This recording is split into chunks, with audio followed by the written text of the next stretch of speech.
Welcome to LJC 1 TV 5 news bulletin ముందుగా headlines. చిత్తూరులో voter జాబితా సవరణ వేగవంతం. కలెక్టర్ సుమిత్ కుమార్.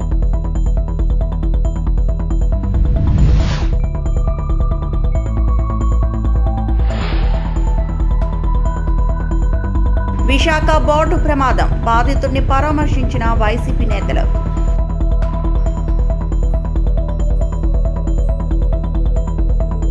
చిత్తూరు జిల్లా కలెక్టరేట్ ఎదుట అంగన్వాడీ కార్యకర్తలు, హెల్పర్లు భారీ ఎత్తున ఆందోళన చేపట్టారు. సుప్రీంకోర్టు తీర్పు మేరకు కనీస వేతనాలు అమలు చేయాలని, నవచేతన్ యాప్ ను రద్దు చేయాలని, సిఎస్ఐ, పిఎఫ్ వంటి కార్మిక హక్కులను వెంటనే అమలు చేయాలని డిమాండ్ చేస్తూ జిల్లా వ్యాప్తంగా అంగన్వాడీలు కథం తొక్కారు.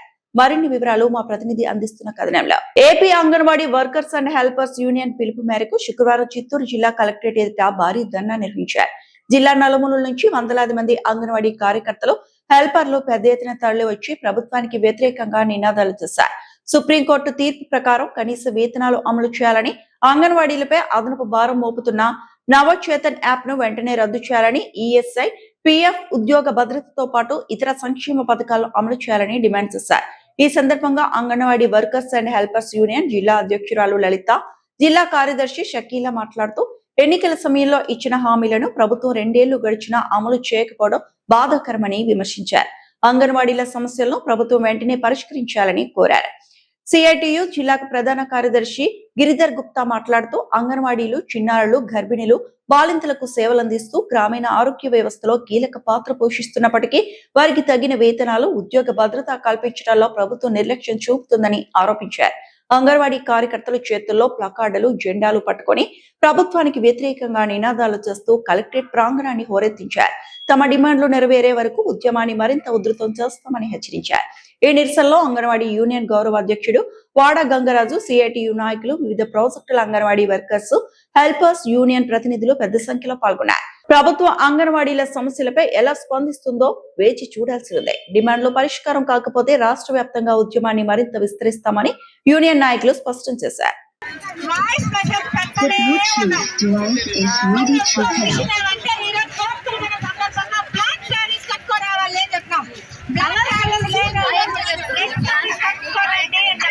చిత్తూరు జిల్లాలో ప్రత్యేక ఓటర్ జాబితా సవరణ ప్రక్రియ వేగంగా కొనసాగుతుందని జిల్లా కలెక్టర్ సుమిత్ కుమార్ తెలిపారు. జూలై 14 లోపు డిజిటలైజేషన్ పూర్తి చేసి జూలై 21న డ్రాఫ్ట్ ఓటర్ జాబితాను విడుదల చేయనున్నట్లు వెల్లడించారు. పూర్తి వివరాలు ఈ కథనంలో. చిత్తూరు జిల్లా కలెక్టరేట్ లో నిర్వహించిన మీడియా సమావేశంలో జిల్లా కలెక్టర్ సుమిత్ కుమార్ ఎస్ఐఆర్ కార్యక్రమం పురోగతిని వివరించారు. జిల్లాలో మొత్తం 13.40 లక్షల ఓటర్లకు ఫారాలు పంపిణీ చేయగా 99.97% పంపిణీ పూర్తయిందన్నారు. ఇప్పటి వరకు 10.67 లక్షల ఫారాలు డిజిటలైజ్ చేసి 79.69% పురోగతి సాధించినట్లు తెలిపారు. ఇప్పటి వరకు 19,701 మంది మరణించిన ఓటర్లు, 8,344 మంది ఇతర ప్రాంతాలకు వెళ్లిన వారు, 7,263 మంది ఇతర చోట్ల ఓటరుగా నమోదైన వారిని గుర్తించామని వెల్లడించారు. జిల్లాలో 1,511 మంది బిఎల్ఓలు పనిచేస్తున్నారని, ప్రజలు ఈసీఐఎన్ఈటీ యాప్ లేదా ఓటర్స్ పోర్టల్ ద్వారా book A call with BLO సేవను వినియోగించుకోవాలని సూచించారు. జూలై 14న రాజకీయ పార్టీలతో సమీక్ష సమావేశం, 21న డ్రాప్ ఓటర్ జాబితా విడుదల చేయనున్నట్లు కలెక్టర్ తెలిపారు. అర్హులైన ప్రతి ఒక్కరూ ఓటర్గా నమోదు చేసుకోవాలని, ఓటర్ వివరాల్లో మార్పులు ఉంటే వెంటనే సవరణ చేయించుకోవాలని జిల్లా ఎన్నికల అధికారి సుమిత్ కుమార్ ప్రజలకు విజ్ఞప్తి చేశారు.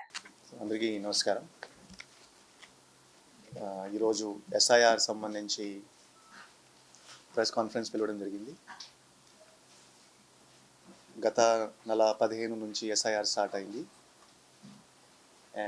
అందరూ ఫీల్డ్ ఫంక్షనరీస్, మొత్తం స్టాఫ్, ఈఆర్ఓస్ వాళ్ళు ఫీల్డ్లో పనిచేస్తున్నారు. నేను కొంచెం అప్డేట్ షేర్ చేస్తాను. అండ్ వచ్చే 4 రోజులు ఏం చేయడం జరుగుతుంది ఆ గురించి కూడా ఇన్ఫర్మేషన్ ఇవ్వడం జరుగుతుంది. సో చిత్తూరు జిల్లాలో 13,40,126 ఓటర్స్ ఉంటే ఆల్మోస్ట్ ఈఎఫ్ ఫామ్, ఇన్నోవేషన్ ఫామ్ డిస్ట్రిబ్యూషన్ చేయడం జరిగింది. ఇప్పటి వరకు 80% వరకు డిజిటైజేషన్ కూడా కంప్లీట్ చేయడం జరిగింది.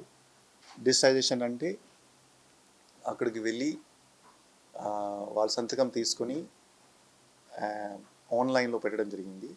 సో వాళ్ళ పేరు డ్రాఫ్ట్ లిస్ట్లో వస్తుంది. డ్రాఫ్ట్ లిస్ట్ 21/7 జూలై ప్రొసీడ్ చేయడం జరుగుతుంది. సో వాళ్ళ పేరు వస్తుంది. ఇప్పుడు 20% ఓటర్స్ ఇప్పటి వరకు మిగిలారు. ఈ 20% ఓటర్స్లో ఇప్పటి వరకు 2.7% అంటే ఆల్మోస్ట్ 3% ఓటర్స్ అన్కలెక్టబుల్ కేటగిరీలో వచ్చేసారు. అన్కలెక్టబుల్ అంటే మనం వాళ్ళు ఈఎఫ్ కలెక్ట్ చేయలేకపోతున్నాము. కారణం అంటే డెత్స్.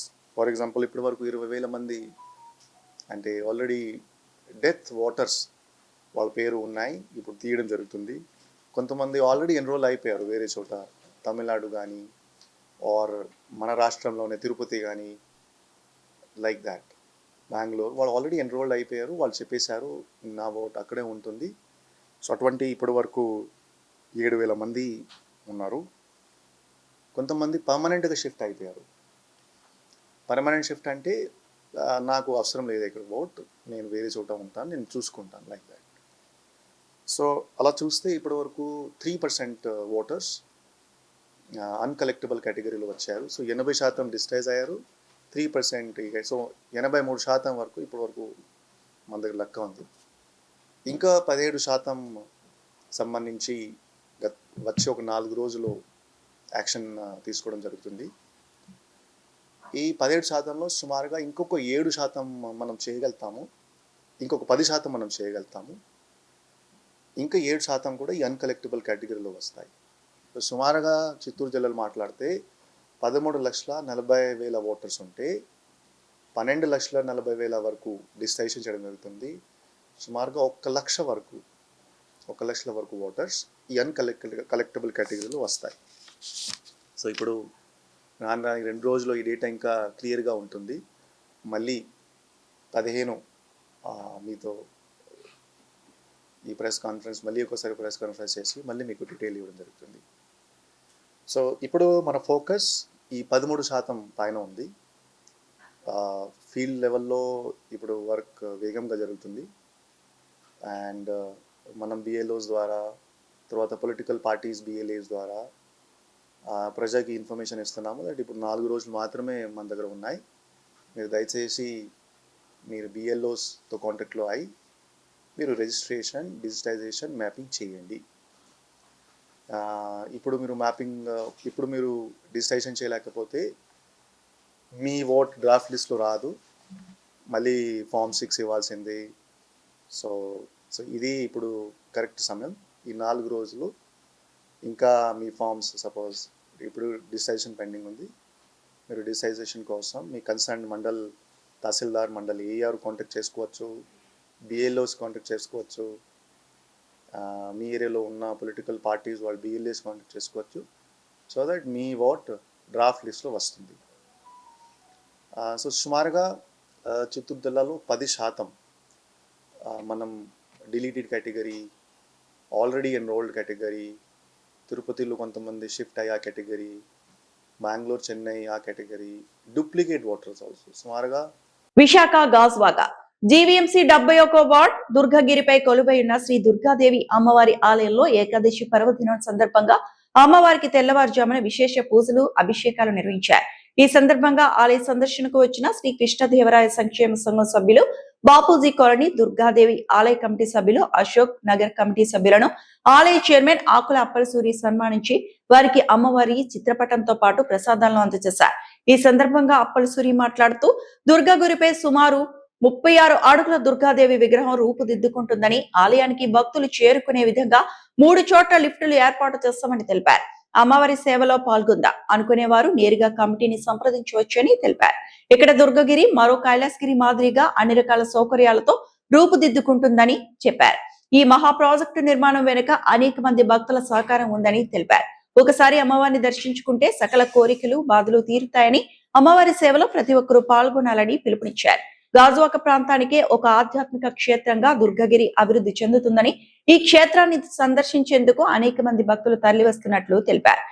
గాజువాక నియోజకవర్గంలోనే ఈ 71వ వార్డు ఈ దుర్గానగర్లో దుర్గామాత టెంపుల్ కోసం పెద్దలు శ్రీ అప్పలసూరి గారి వారి తాలూకా సహచరుల తాలూకా ఆలయ అభివృద్ధి కమిటీ ఆధ్వర్యంలో జరుగుతున్నటువంటి అభివృద్ధి కార్యక్రమాలకి శ్రీ కృష్ణదేవరాయ సంక్షేమ సంఘం కమిటీ వారిని అందరినీ కూడా ఆహ్వానించినందుకు వారికి ప్రత్యేకమైనటువంటి ధన్యవాదాలు తెలియజేసుకుంటూ వారి తాలూకా సంకల్పం నెరవేరాలని, ఎందుకంటే ఇది ఈ ఆంధ్రప్రదేశ్లోనే విజయవాడ దుర్గాదేవి టెంపుల్ తర్వాత సుమారు 36 అడుగులతోటి ఒక రాతి విగ్రహాన్ని నిర్మిస్తూ మరి కొండ మీదకి రావడం పోవడం అంటే కొంత కష్టం అవుతుందని చెప్పి 2 లిఫ్టులు నిర్మాణం చేసి ప్రజల తాలూకా సౌకర్యార్థం ఇంత పెద్ద ఎత్తున అభివృద్ధి కార్యక్రమాలు చేస్తున్నటువంటి అప్పల సూరి గారికి కానీ వారి తాలూకా సహచరులందరూ కూడా ప్రత్యేకంగా అభినందించాలి. ఈరోజు దుర్గన్నారు 71వ వార్డు దుర్గాదేవి ఆలయ అభివృద్ధి సంఘం అనే గుడిలో కార్యక్రమం చాలా చక్కగా శ్రీకృష్ణదేవరాయలు వాళ్ళ బృందం, ఆ కమిటీ వాళ్ళు, అశోక్ నగర్ కమిటీ వారు, అలాగే బొంబాయి కోనలో 65వ వార్డు దుర్గాదేవి కమిటీ వాళ్ళు, అలాగే ఎంతోమంది మిత్రులు శ్రేయభిలాషులు వచ్చి ఈరోజు మా దేవస్థానంలో మరి సన్మానం చేయడం జరిగింది.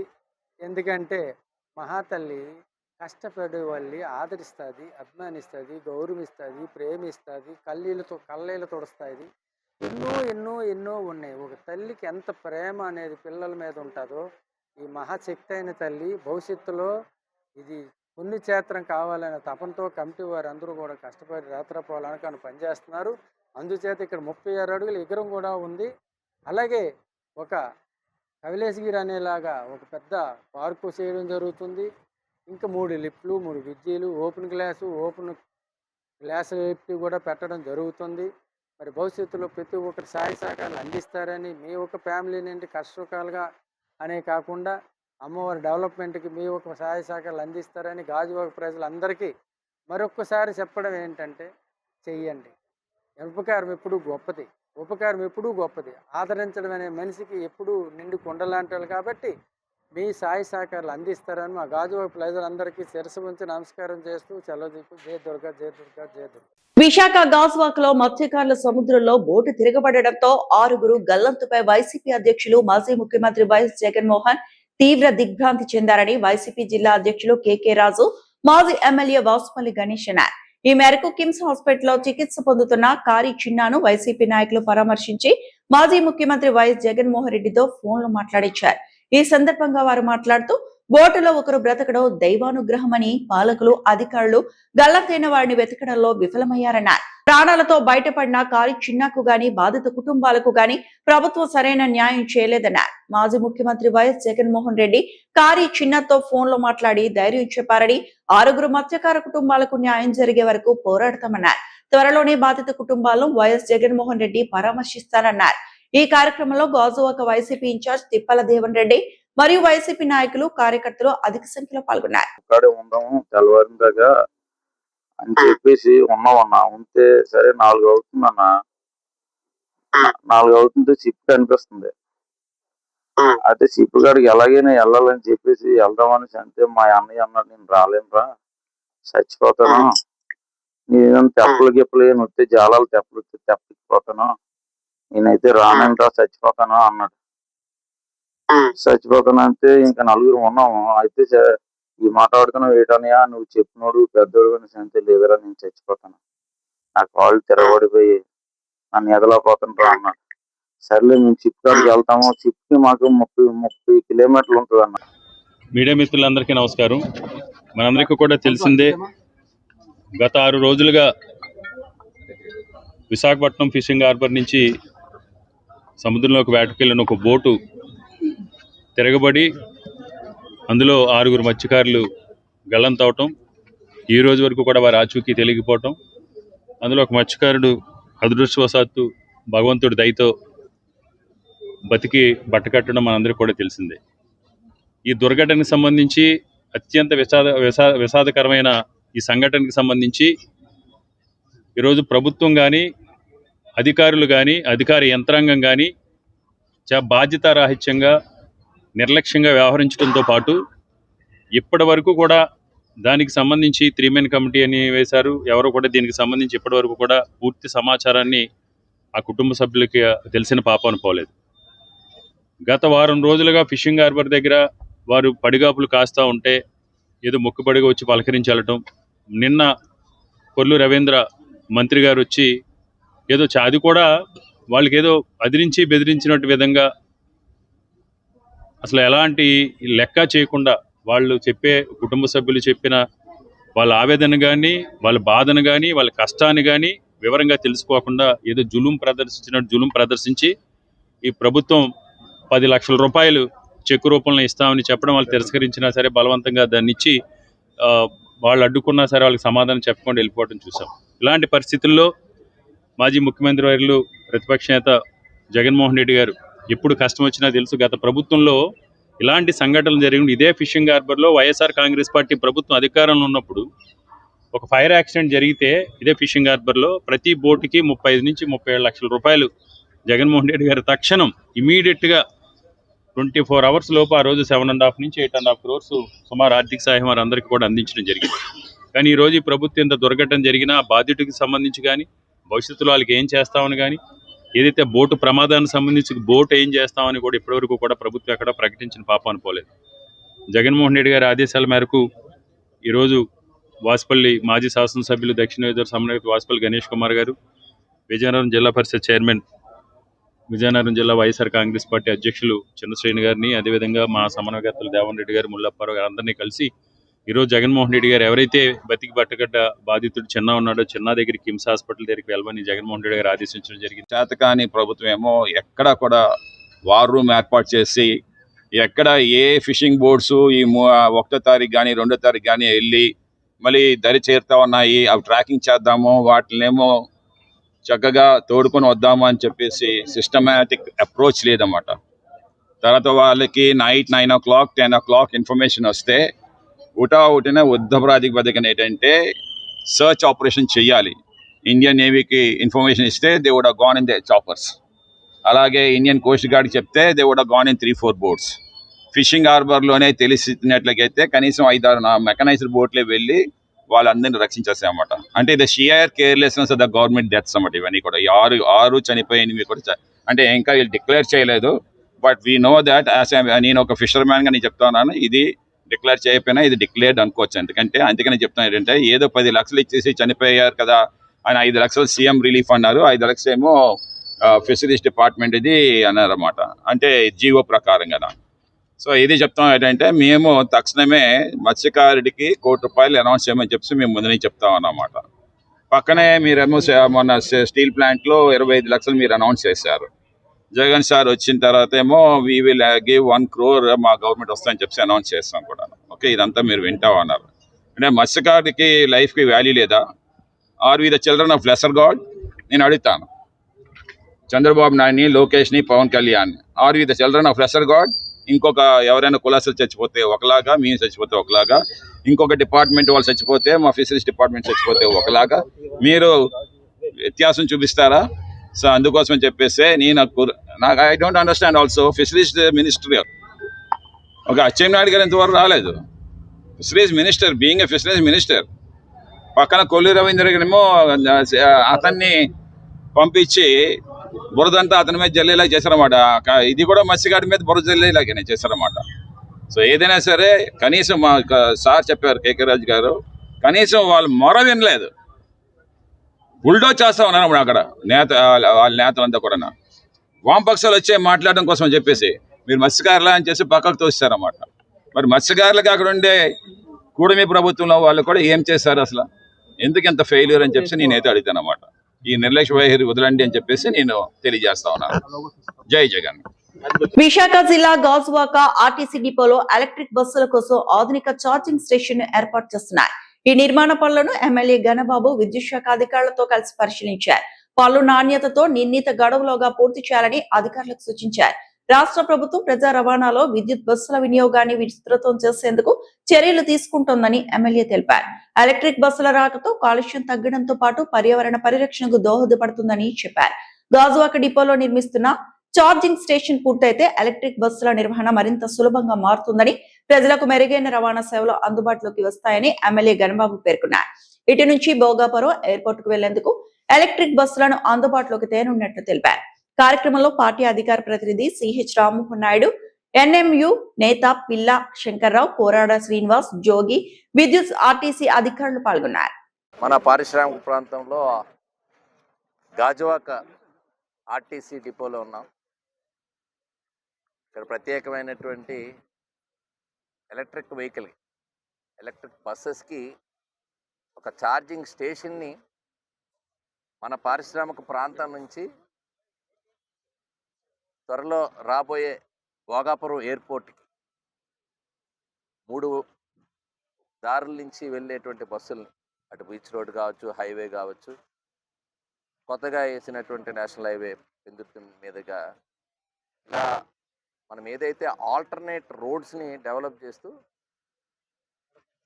ఎయిర్పోర్ట్కి సులభంగా, ఎందుకంటే సిటీ అవుట్స్కర్ట్స్లో వస్తున్నప్పుడు హైదరాబాద్లో కూడా శంషాబాద్ ఎయిర్పోర్ట్ వచ్చినప్పుడు తొలి రోజుల్లో ఏ రకమైనటువంటి ఇబ్బందులు వచ్చాయో వాటిని అధిగమించడానికి అనుభవశాలి చంద్రబాబు నాయుడు గారు భవిష్యత్ ఇబ్బందులు ఏ రకమైనవి వస్తాయి వాటికి ఇప్పటి నుంచి ఆలోచన చేయాలనే ఉద్దేశంతో ఇప్పటికే విఎంఆర్డిఏ, జీవీఎంసీ పరిధిలో ఉండేటువంటి ఆ రోడ్స్ని అన్నింటినీ కూడా వైడెన్ చేసి వర్క్స్ కూడా చాలా వేగతరంగా పనులు జరుగుతున్నటువంటి విషయం మీ అందరికీ తెలిసిందే. సో సామాన్యుడు ప్రయాణానికి కూడా ఎయిర్పోర్ట్కి వెళ్ళడానికి రీచ్ అయ్యేటువంటి మార్గాల్లో ఈ ఎలక్ట్రానిక్ వెహికల్స్ని ఏర్పాటు చేయాలని ఆ స్టేషన్ని ఇక్కడ గాజువాక డిపోలో 8 పాయింట్స్ ఇక్కడ ఛార్జింగ్ స్టేషన్ పెట్టడం, సో అది కూడా ఏసీ బస్సెస్గా రావడం, దారిలో కూడా లాంజెస్ని కూడా క్రియేట్ చేయడానికి మన వైజాగ్ ఎకనామిక్ రీజన్ మీటింగ్లో కూడా డెసిషన్స్ తీసుకోవడం జరిగింది. సో అంటే మనకి భవిష్యత్తులో ఎక్స్పాండ్ అవ్వడానికి ఇటు నక్కపల్లి సైడు ఏదైతే ఆర్సీఎల్ఆర్ మెటల్ ఒకవైపు స్టీల్ ప్లాంట్ రాబోతుంది, అక్కడ ఎస్సీజెడ్ కానీ ఇండస్ట్రీస్, ఫార్మా ఇలాంటివన్నీ ఉన్నాయో, ఒకవైపు భోగాపురం వైపు ఐటీ, డేటా సెంటర్స్, ఇట్లా ఇతరత్ర ఏవైతే ప్రపంచంలో ఎక్కువగా ఆర్థికాభివృద్ధికి దోహదపడే ఇండస్ట్రీ సైడు ఇప్పటికే డెసిషన్స్ తీసుకున్నాం. అందులో భాగంగా ఒక అంతర్జాతీయ విమానాశ్రయం అన్ని హంగులతో ఈరోజు పూర్తి స్థాయిలో వినియోగంలోకి చాలా త్వరలో రాబోతాం. దానికి అనుగుణంగా మన ప్రాంతంలో ఈరోజు ఈ ఛార్జింగ్ స్టేషన్ అనేటువంటిది తొలి దశలో, అంటే ఎయిర్పోర్ట్ స్టార్ట్ అయ్యే నాటికే 20 బస్సులు రాబోతున్నాయని చెప్పారు మన అధికారులు. సో టోటల్గా కెపాసిటీ మాత్రం ఒక 50 బస్సెస్కి ప్లాన్ చేయడం జరిగింది. భవిష్యత్తులో అవసరాలకు కూడా ఇప్పుడే మా ఎలక్ట్రికల్ డిపార్ట్మెంట్ కూడా ఇక్కడ 33 kV పెట్టడం జరిగింది. అంటే ఫ్యూచర్లో 100 బస్సెస్ వచ్చినా ఆ కెపాసిటీకి ఇప్పటికే ఆలోచన చేసి పెట్టడం అనేటువంటి జరిగింది. ఇప్పటికే ఎలక్ట్రికల్ సంబంధించి విశాఖపట్నంలో ఏవైతే 33 kVకి సంబంధించి కానీ 11 kVs కానీ అవన్నీ కూడా అండర్ గ్రౌండ్ కేబులింగ్ వర్క్స్ మొదలయ్యాయి. మన నియోజకవర్గంలో కూడా చాలా ప్రాంతాల్లో అవి ఛార్జ్ చేసి కిందకు కూడా లైన్లు వేసి ఆ టవర్స్ అన్నీ కూడా రిమూవ్ చేయడం జరిగింది. పారిశ్రామిక ప్రాంతంలో కూడా ఇప్పటికే దాదాపు 33 kV అయితే పూర్తిగా వచ్చింది. ఇళ్ల మీద హెచ్టీ లైన్స్ అవి ఉండటం వల్ల తరచూ చాలా భయాందోళనకు గురవ్వడం. రెండోది, ఇంకా ఇల్లు కట్టుకోవాలనుకున్నా అది ఒక పెద్ద హడిల్గా ఉండేది మన వాళ్ళందరికీ. సో ఆ హడిల్స్ ఈరోజు జనతా కాలనీ వరకు క్లియర్ కాబట్టి 11 kV కూడా ఇంకొక 3 monthsలో అవి కూడా పూర్తి చేసి టోటల్గా ఏవైతే ఒక్క ఎల్టీ లైన్స్ ఏదైతే ఇంటికి వెళ్ళేటువంటి లైన్లు తప్ప మిగిలిన పోల్స్ కానీ మిగిలిన ఉన్నటువంటి వైర్లకు కానీ సంబంధించి మనకి ఎక్కడ లేకుండా ఒక స్మార్ట్ సిటీస్ ప్రపంచంలో ఏ నగరాన్ని చూసినా ఇట్లా పైన వైర్లు ఏలాడలేనటువంటి ఒక మంచి నగరంగా రావడానికి, ఒక సురక్షిత నగరంగా రావడానికి దోహదపడేటువంటి కార్యక్రమాన్ని తీసుకున్నాం. విద్యుత్ రంగంలో ఈ రకమైనటువంటి అడుగులు వేయటం జరిగింది. ఈ ప్రభుత్వం ఎన్డీఏ పాలనలో ఈరోజు 2 ఏళ్ళు పూర్తయిన క్రమంలో విశాఖపట్నం నగరం అంతా కూడా అండర్ గ్రౌండ్ కేబులింగ్కి వర్కులు చాలా చురుగ్గా పనిచేస్తున్నాం. అక్కడక్కడ చిన్న ఈ గోతులు తవ్వేటువంటి దగ్గర కొద్దిగా పబ్లిక్ అన్రెస్ట్ ఉన్నప్పటికీ కూడా ఇది భవిష్యత్తు అవసరాలు దృష్టిలో పెట్టుకొని ఫ్యూచర్ కొద్ది కాలం మనకి ఇబ్బందులు ఉన్నా అది వెంటనే రెస్టోరేషన్ పనులు కూడా వేగంగానే పూర్తి చేయమని ఆదేశాలు ఇవ్వటం కూడా జరిగింది. ఒకవైపు 24/7 కానీ వాటర్ సప్లై, ఇటు కేబులింగ్ కానీ మన పారిశ్రామిక ప్రాంతంలో ఇప్పుడు ఆ పనులు జరగటం వల్ల చిన్న ఇబ్బందులు ఎదురైనా అది శాశ్వతంగా మిగిలిన విషయాల్లో మనకి మంచి ఫలితాలు వస్తాయి కాబట్టి దాన్ని కూడా అందరూ అర్థం చేసుకోవాలని చెప్పి కోరుతున్నాను. అక్కినేని యువ సామ్రాట్ అఖిల్ నటించిన లెనిన్ చిత్రం భారీ అంచనాల మధ్య ప్రపంచ వ్యాప్తంగా ఘనంగా విడుదలైంది. ఈ సందర్భంగా పట్నంలో శుక్రవారం అక్కినేని అభిమానుల సందడి అంబరాన్నంటింది. మురళీ కిషోర్ అబ్బూరు దర్శకత్వంలో కింగ్ నాగార్జున సమర్పణలో వచ్చిన ఈ సినిమా విడుదల వేడుకల్లో స్థానిక అభిమానులు పండగలా నిర్వహించారు. టీ-షర్టుల ఆవిష్కరణ, తీన్మార్ స్టెప్పులు, Uttarandhra king Nagarjuna fans association అధ్యక్షుల ఆధ్వర్యంలో ఈ వేడుకలు ఘనంగా జరిగాయి. కార్యక్రమంలో భాగంగా మొదటిగా ఉత్తరాంధ్ర కింగ్ నాగార్జున ఫ్యాన్స్ అధ్యక్షుడు మళ్ళ సురేంద్ర చేతుల మీదుగా ప్రత్యేకంగా రూపొందించిన అక్కినేని టీ షర్ట్లను ఆవిష్కరించి అభిమానులకు పంపిణీ చేశారు. అనంతరం థియేటర్ల వద్ద అభిమానులు భారీ ఎత్తున బాణసంచా కాలుస్తూ సంబరాలు చేసుకున్నారు. డప్పు వాయిద్యాలు, తీన్మార్ సౌండ్లతో థియేటర్ పరిసరాలు మార్పురోగిపోయాయి.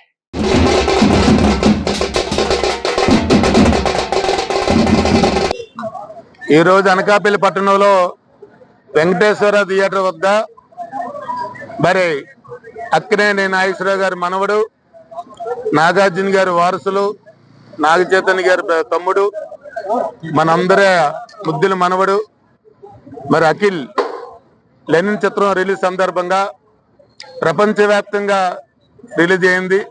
మరి నిన్న ఆల్రెడీ హైదరాబాద్లోని మరి అమెరికాలోని కొన్ని షోస్ చేయడం జరిగింది. చాలా మంచి రిపోర్ట్ వచ్చింది. అఖిల్ లైఫ్లో అతి పెద్ద బ్లాక్ బస్టర్ సినిమా లెనిన్ అని చెప్పి సందర్భంగా తెలియజేస్తున్నాను.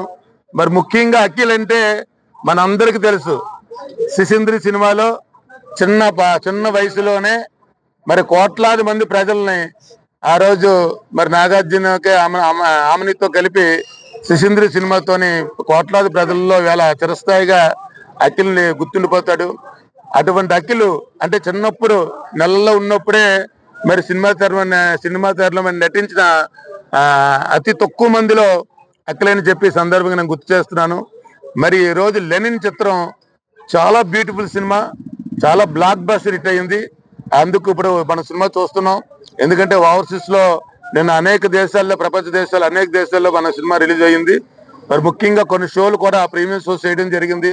మరి రిపోర్ట్స్ కూడా, రివ్యూస్ కూడా చాలా అద్భుతంగా అఖిల్ కెరియర్ లో ది బిగ్గెస్ట్ హిట్ లెనిన్ అని చెప్పి ఈ సందర్భంగా తెలియజేస్తూ, నెక్స్ట్ బాలీవుడ్ కూడా మరి ఖచ్చితంగా అఖిల్ బాలీవుడ్ సినిమాలు కూడా చేస్తారని చెప్పి, ఎందుకంటే బాలీవుడ్ లో వెళ్ళాలంటే ముందు ఆంధ్రాలో మనం ఒక ఐడెంటిఫికేషన్ రావాలి, మన తెలుగు ప్రజల్లో ఒక ప్లాట్ఫామ్ బాగుండాలి. సో ఈ సినిమాతో అఖిల్కి 100% ది బెస్ట్ ప్లాట్ఫామ్ లెనిన్ సినిమాతో వచ్చిందని చెప్పి ఈ సందర్భంగా తెలియజేస్తూ, ముఖ్యంగా మా అనకాపల్లిలో అక్కినేని అభిమానులు అందరూ కూడా మరి ఇక్కడ అనేక ప్రాంతాల నుంచి రావడం జరిగింది. ఒక్క సినిమా అభిమానులే కాకుండా నాగార్జున గారి పేరు మీద ఎన్నో సేవా కార్యక్రమాలు నిర్వహిస్తూ ఉంటారు. అన్నదాన కార్యక్రమాలు కానీ, మట్టి వినాయకుల పంపిణీ కానీ, పేదవాళ్ళకి బట్టల పంపిణీ కానీ, ఏదైనా అక్కినేని నాగేశ్వర కుటుంబ సభ్యుల్లో ఆ సందర్భాన్ని పురస్కరించుకొని మంచి సేవా మార్గాలు నిర్వహించే అభిమానులుగా మా అభిమానులందరినీ కూడా మనస్ఫూర్తిగా అభినందిస్తూ, మరి ఈ చిత్రాన్ని ఆదరిస్తున్న ప్రజలందరినీ మనస్ఫూర్తిగా నేను శుభాకాంక్షలు తెలుపుతూ, మరి అన్నపూర్ణ బ్యానర్ లో నాగార్జున గారు చాలా ప్రెస్టీజియస్ గా తీసిన చిత్రం మంచి విజయం సాధించినందుకు మరొకసారి ప్రేక్షకులందరినీ కూడా శుభాకాంక్షలు తెలుపుతూ, మరి భవిష్యత్తులో అఖిల్ ఇంకా మంచి స్టార్ హీరోగా, ఇంకా బాలీవుడ్ హీరోగా, ఎందుకంటే ఒక మంచి విగ్రహం ఉంది అఖిల్కి, మంచి హైట్ ఉంటాడు, చూడడానికి అందరిని ఆకట్టుకునే వ్యక్తి.